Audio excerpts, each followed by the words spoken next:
Hello everyone. इस video में हम डिस्कस करेंगे कुछ फिक्स्ड प्रेपोजिशन के इंपॉर्टेंट प्रीवियस ईयर क्वेश्चन। सारे ही क्वेश्चन किसी ना किसी एग्जाम में पूछे गए हैं और आपके आने वाले एग्जाम के लिए काफ़ी ज़्यादा इंपॉर्टेंट है। फिक्स्ड प्रेपोजिशन एक ऐसा टॉपिक है जिसकी हम बार बार प्रैक्टिस करने की ज़रूरत पड़ती है। अगर हम प्रैक्टिस नहीं करें तो कुछ ऐसे वर्ड हैं जो स्किप हो जाते हैं माइंड से और फिर एग्जाम में जाके गलत हो जाते हैं। तो जितनी ज़्यादा प्रैक्टिस की जाए फिक्स्ड प्रेपोजिशन की उतना ही वो हमें याद रहते हैं। तो स्टार्ट करते हैं सेशन को। फर्स्ट क्वेश्चन है she availed herself dash this opportunity. तो इसमें जो ये वर्ड है अवेल, इसके साथ भी एक फिक्स्ड प्रेपोजिशन का यूज होता है। आपको बताना है वो फोर है, ऑफ है, टू है या फिर कोई प्रेपोजिशन नहीं आएगी। अवेल्ड ऑफ, तो इसका मतलब होता है, अवेल्ड ऑफ का मतलब होता है कुछ एडवांटेज लेना, टेक एडवांटेज ऑफ। तो इसके साथ हमेशा ऑफ वर्ड का यूज होता है। अवेल के साथ हमेशा फिक्स्ड प्रेपोजिशन आती है of. She availed herself of this opportunity. ठीक है, तो ऑफ सही हो जाएगा, सेकेंड ऑप्शन। नेक्स्ट है his eyes alighted dash the train in question. His eyes alighted dash the item in question. तो यहाँ पे जो वर्ड है एलाइट, इसके साथ याद रखना दो प्रेपोजिशन आती है। एक आती है ऑन और एक होता है फ्रॉम। जो ऑन होता है उसका मतलब होता है, एलाइटेड के साथ ऑन हो तो उसका मतलब होता है कुछ नोटिस करना। His eyes alighted on the item in question, तो यहाँ पे ऑन सही हो जाएगा। लेकिन एक एलाइटेड के साथ फ्रॉम यूज होती है तो उसका मतलब हो जाता है किसी भी कार, बस या ट्रेन से उतरना।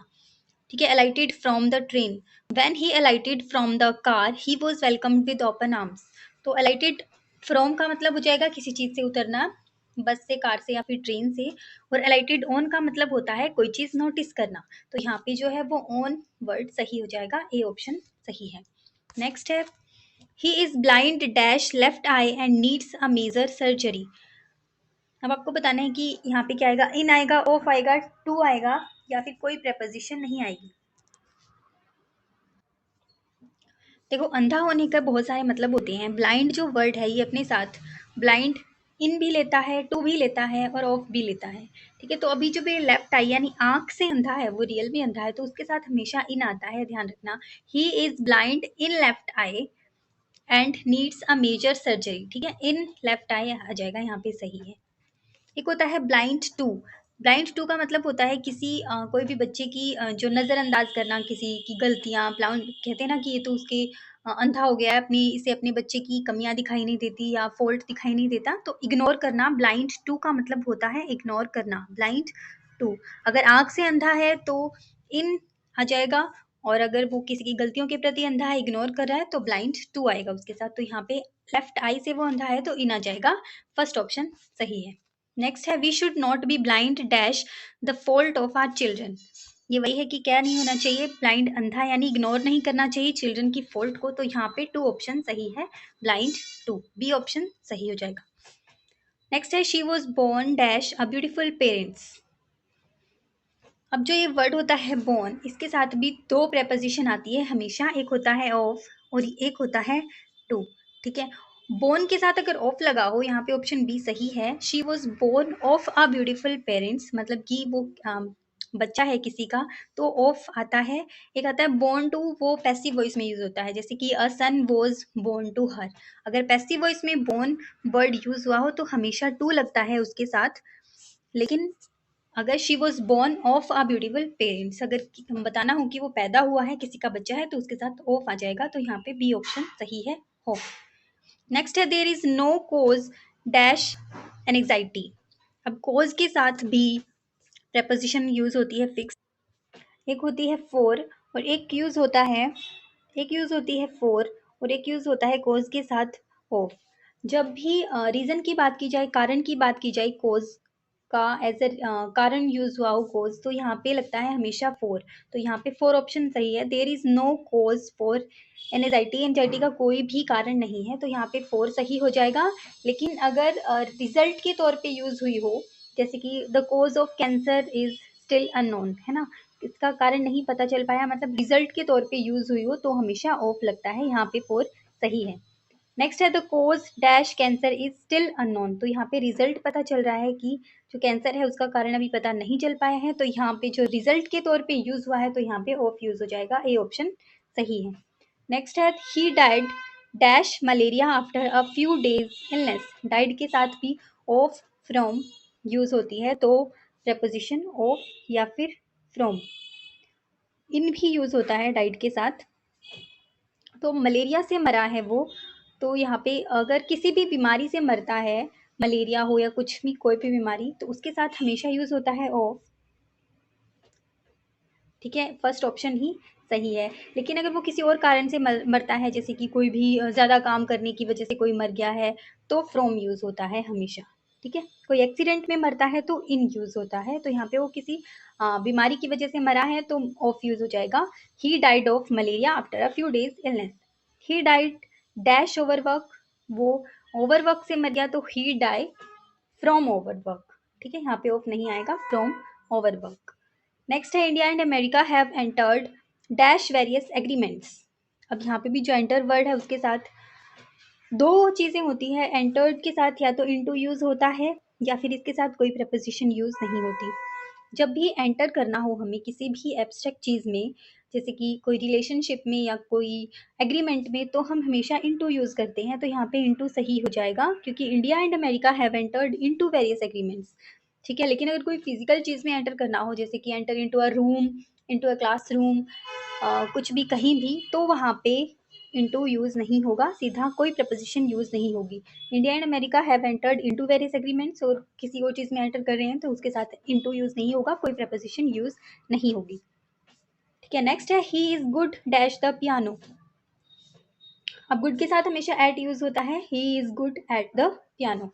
ठीक है, बी ऑप्शन यहाँ से सही हो जाए। नेक्स्ट है only graduates are eligible dash the post. अब एलिजिबल के साथ भी फिक्स प्रपोजिशन लगती है, टू आएगा, ऑफ आएगा, फोर आएगा, या कोई प्रपोजिशन यूज़ नहीं होगी। Only graduates are eligible, for होता है हमेशा। एलिजिबल के साथ फिक्स प्रपोजिशन फोर का यूज होता है। Eligible for the post, only graduates are eligible for the post. C option सही है। नेक्स्ट है I inquired dash him the name of his father. तो यहाँ पे जो वर्ड है इंक्वायर, इसके साथ भी हमेशा दो प्रपोजिशन यूज होती है। एक होती है इंक्वायर ऑफ, एक होता है इंक्वायर इनटू।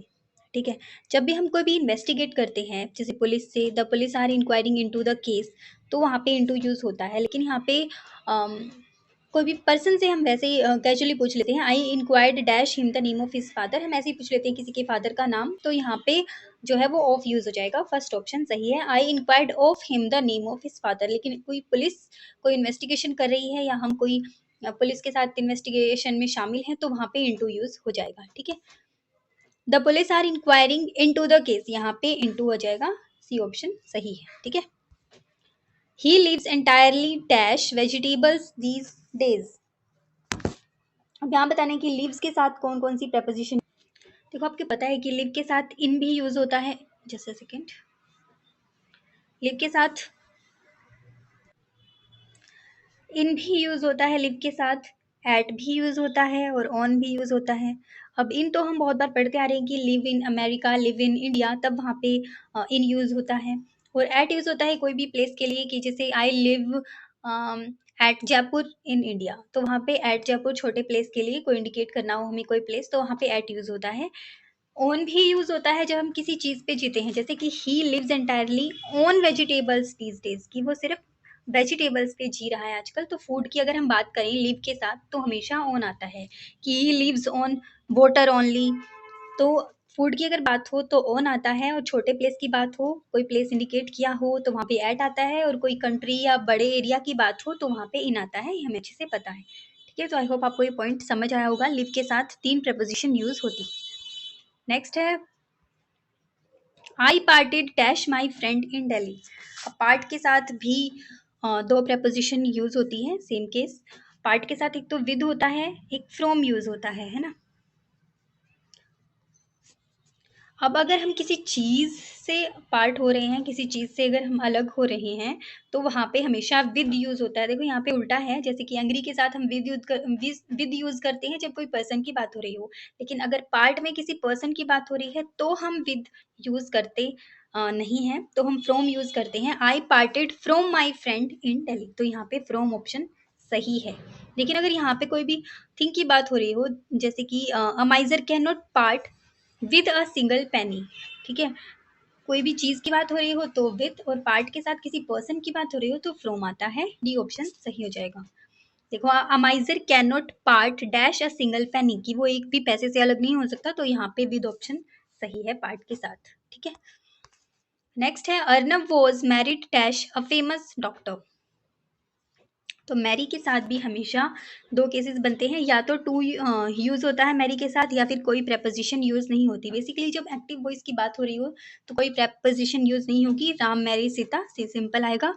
लेकिन अगर यहाँ पे जैसे पैसिव वॉइस यूज़ है, कैसे पता चलेगा पैसिव वॉइस है? यहाँ पे थर्ड फॉर्म यूज़ हो रही है और वॉज वर्ब का यूज़ हुआ है। वॉज वर्ब के साथ बेसिकली आईएनजी फॉर्म यूज़ होती है, लेकिन अगर थर्ड फॉर्म यूज़ हो रही है तो दैट मीन्स जो हमारा सेंटेंस है वो पैसिव वॉइस में है। तो पैसिव वॉइस में हो तो हमेशा टू यूज़ होता है, मैरिड टू, तो सेकंड ऑप्शन सही हो जाएगा। विद लगाते हैं मैरी के साथ, बहुत सारे बच्चे विद नहीं आता, या तो कोई प्रेपोजिशन नहीं आती या फिर टू आता है। She is playing the piano. अब बताना है किसके साथ टू आएगा, विद आएगा, अपॉन आएगा या फिर बाय आएगा। देखो, कभी भी कोई भी म्यूजिकल इंस्ट्रूमेंट के साथ प्लेइंग की बात कर रही हो तो हमेशा अपॉन आता है, ध्यान रखना। ठीक है, वैसे तो प्ले के साथ एट भी आता है, लेकिन जब भी कोई भी म्यूजिक इंस्ट्रूमेंट की बात करी गई हो, पियानो हो, गिटार हो, एनीथिंग एल्स, तो यहाँ पे हमेशा प्ले के साथ अपॉन आता है, ध्यान रखना। काफ़ी बार ये एरर में यूज़ होता है, बेसिकली बहुत बार एरर देखा है मैंने इसका। प्ले के साथ अपॉन आता है जब भी कोई म्यूजिकल इंस्ट्रूमेंट की बात हुई हो। She is playing upon the piano. Next है they quarrelled dash the division of their ancestral property. अपनी प्रॉपर्टी, मतलब जो आंशिक प्रॉपर्टी है उसके लिए वो लड़ रहे हैं, तो क्वेरल्ड के साथ हमेशा फिक्स्ड प्रपोजिशन यूज होती है। देखो, विद नहीं आएगा, टू भी नहीं आएगा, ओवर। क्वेरल के साथ हमेशा ओवर यूज होता है, ध्यान रखना। तो ये कुछ 20 क्वेश्चन थे, प्रीवियस ईयर क्वेश्चन, हर किसी ना किसी एग्जाम में आ चुके हैं ये, और एरर भी बन चुके हैं इन क्वेश्चन से, तो आप देख लेना, काफ़ी ज़्यादा इंपॉर्टेंट थे ये। और आई होप आपको वीडियो अच्छी लगी होगी। अच्छी लगी तो लाइक और सब्सक्राइब जरूर करना। मिलते हैं नेक्स्ट वीडियो में।